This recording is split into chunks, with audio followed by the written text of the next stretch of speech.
বাড়িতে হাতির হানা, ঘর ছেড়ে পালালেন দম্পতি। ফালাকাটার পশ্চিম শালকুমারে বুনো হাতির হানা অব্যাহত। সোমবার রাত 12টা নাগাদ বুনো হাতি আক্রমণ করে বোধা ওরাও বাড়িতে। বাড়ির একটি ঘর দুই দিক থেকে ঘিরে ধরে দুটি হাতি। কোনো ক্রমে ঘর থেকে পালিয়ে অন্য ঘরে আশ্রয় নেন ওই দম্পতি। ওই ঘরটির টিনের বেড়া 3 দিক থেকে ভেঙে গুড়িয়ে দেয় দুটি হাতি।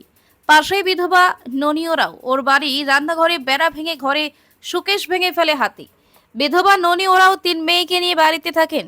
তিনি বলেন, 3 মেয়েকে নিয়ে রাতে হাতির ভয়ে কান্না করেছে ননি ওরাও এর মেয়ে হেমন্তী ওরাও বলে, বন দপ্তরের পক্ষ থেকে নিরাপত্তার ব্যবস্থা করলে ভালো।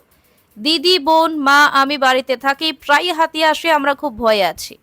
ওখান থেকে কিছুটা দূরে আমিনুর মিয়ার বাড়ির বাউন্ডারি বেড়া ভেঙে দেয় ও বেশ কিছু সুপারি গাছের পাতা খেয়ে যায়।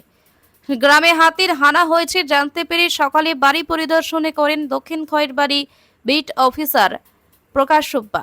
বিট অফিসার প্রকাশ সুব্বার সঙ্গে যোগাযোগ করা হলে তিনি বলেন, ক্ষতিগ্রস্তরা আবেদন করলে সরকারি নিয়ম অনুযায়ী ক্ষতিপূরণ দেওয়া হবে। এছাড়া এই এলাকায় আজ থেকে বন দপ্তর স্থানীয় বন কমিটিকে সঙ্গে নিয়ে টহলদারির ব্যবস্থা করবে। গত রাতে আপনার কি ক্ষতি করে? ওটা এদিকে চাটি ভাঙছে। আচ্ছা, হ্যাঁ, গছটা হলেছে আমার খুঁটিটা ভাঙিয়েছে, পাকার খুঁটিটা, আর ওই গুয়াবাড়ি মানে ডাল্লা পুরা ভাঙিয়ে দিয়েছে। মানে পাতাগুলো খেয়ে ফেলছে। পাতা কি নাম আপনার? আমিনুর মিয়া। কটার দিকে হাতি এসেছিল? মোটামুটি 12টার দিকে। 12টার দিকে। প্রতিদিনই হাতি আসে? কত দিন এসে আগা দিন এসে এখানে ইয়া খেয়ে কলা বাঁশের গাঁজা খাইছে। আতঙ্কে আছেন? হ্যাঁ, ভয়ে আছেন? এটা কোন জায়গা? এটা পশ্চিম শালকুমার আবার পশ্চিম শালকুমার। আবার